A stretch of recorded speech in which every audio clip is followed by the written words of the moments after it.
Friends! Welcome to Season 2. We built the most amazing bot town in Season 1. But look at it. It's a bit gray, isn't it? Whoa!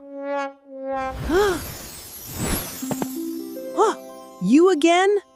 Ahem, did someone say plain? You're the one who made everything colorful at the end of Season 1. Who are you? I, my little robot friend, am the Color Wizard, and I am here to fix that dreadful gray page. The Color Wizard. I like it. But how do you make things colorful? With the most powerful magic in web design, of course. Follow me, and I'll teach you CSS. Precisely.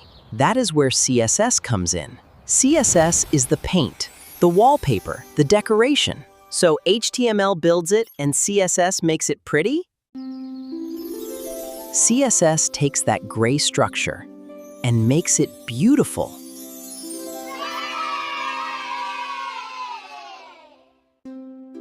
So HTML builds it and CSS makes it pretty? Now you're getting it.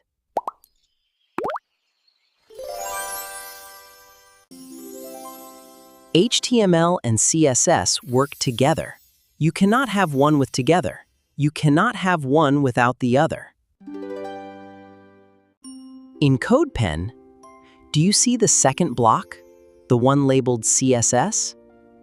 I see it. We always ignored it in Season 1. Not anymore. This is where we write our magic spells. Every CSS spell has 3 parts. Listen carefully. Every CSS spell has 3 parts: selector, selector, property, and value. Selector means who are we painting? Which HTML tag are we changing? So the selector chooses what we want to style. Property means what are we changing? Value means what are we changing it to? So if I want to paint the H1 heading red, I say H1, the paint from a shop. It's like ordering paint from a shop. I want the H1 heading painted red. Ready? Let's cast our very first CSS spell. Watch me.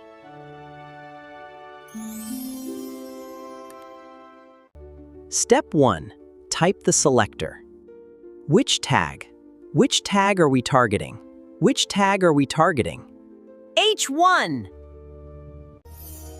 Step 2. Open curly brackets. The spell begins. Spell begins! H1, curly bracket. Step 4. Type the value. What color do we want? H1, curly bracket, color. The semicolon at the end is like a full stop. It ends the instruction. The semicolon is very important. It tells CSS the spell is complete. Without it, the spell doesn't work. Like a full stop at the end of a sentence. Now, shall we see the magic? Ta-da! The spell worked! One line of CSS changed the heading, and the color just appeared. Now, CSS knows the names of hundreds of colors. Let me show you some of my favorites. So I can just type hot pink? And it turns pink? Try it and see. Kya baat hai? It worked! Just the word. Now it is your turn, young coder. Time to cast your first CSS spell. Go to the CSS block in CodePen. That's the second block, remember? Try tomato, royal blue, hot pink, gold, lime, or violet. Choose your favorite color. Remember, then curly brackets, then property : value : semicolon. And don't forget the semicolon, or the spell breaks. Did your heading change color?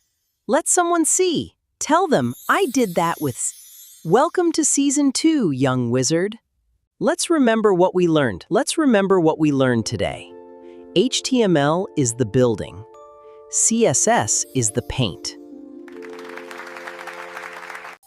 A CSS rule has three parts: selector, property, and value. We type CSS in the CSS block, not the HTML block. The semicolon ends every CSS instruction, like a full stop. And the color property changes the color of text. But look, BuilderBot, most of the town is still gray. The background, the paragraphs, the button, first splash of real color. See you then!